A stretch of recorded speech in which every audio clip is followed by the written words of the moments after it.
Our second reading today comes from the book of Luke, chapter 24, verses 13 through 35. Listen for the word of the Lord. Now that same day, two of them were going to a village called Emmaus, about 7 miles from Jerusalem.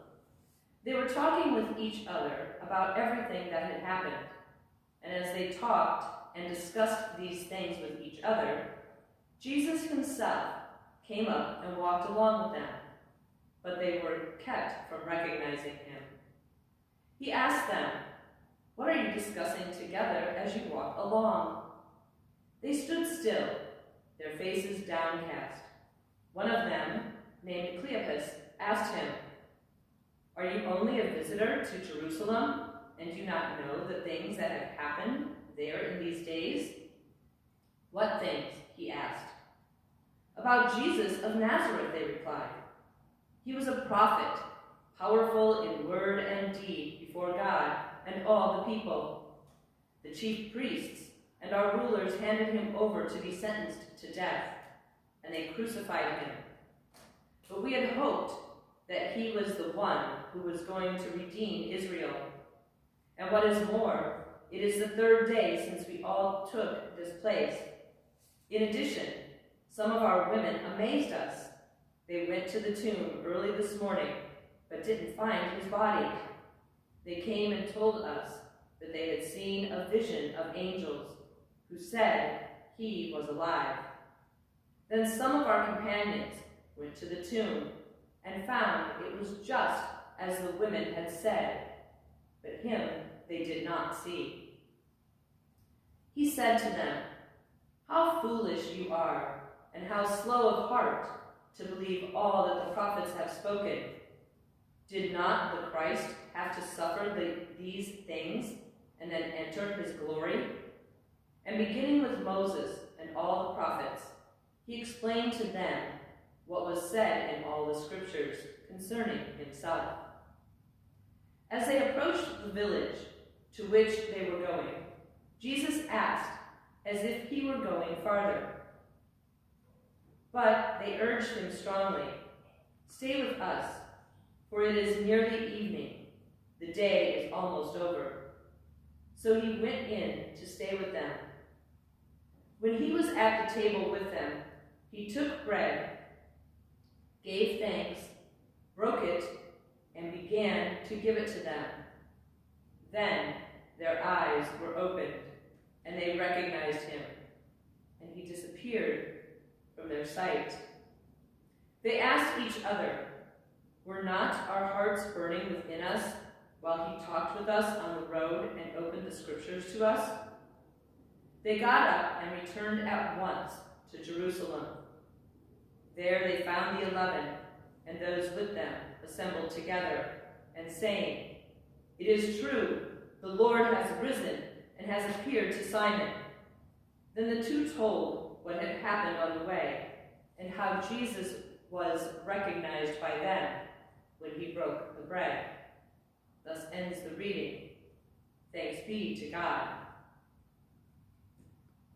Today we are still on the road.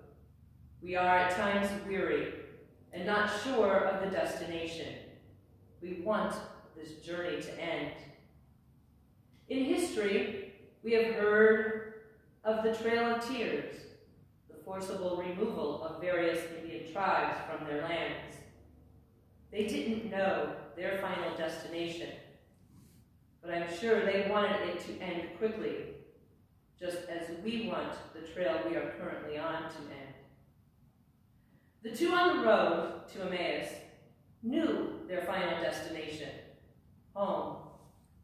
They talked of the events that had taken place when Jesus interjects himself into the conversation.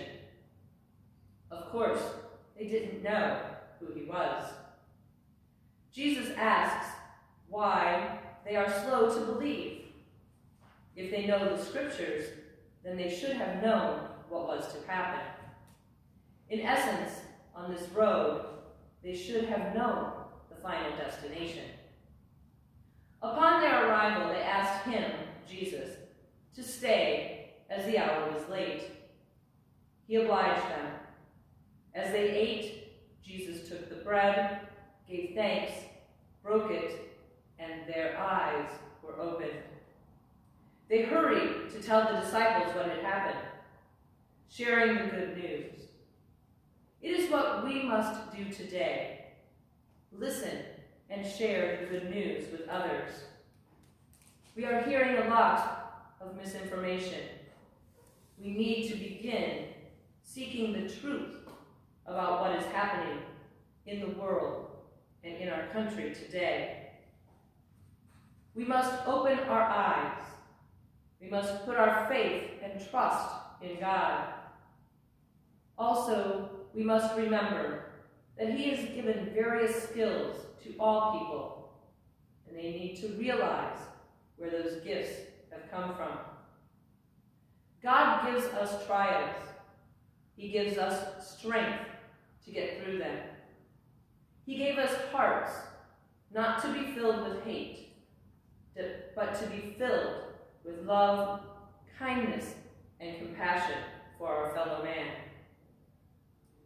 Paul McCartney and John Lennon wrote a song that starts, "The long and winding road that leads to your door will never disappear.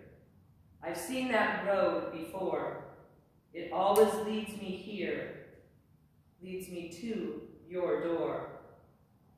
I'm not sure of their intent of the lyrics. However, in a biblical sense, on this journey of life, there will be speed bumps along the way. But if we allow our eyes to be open, our final destination will lead to the door of the kingdom of God.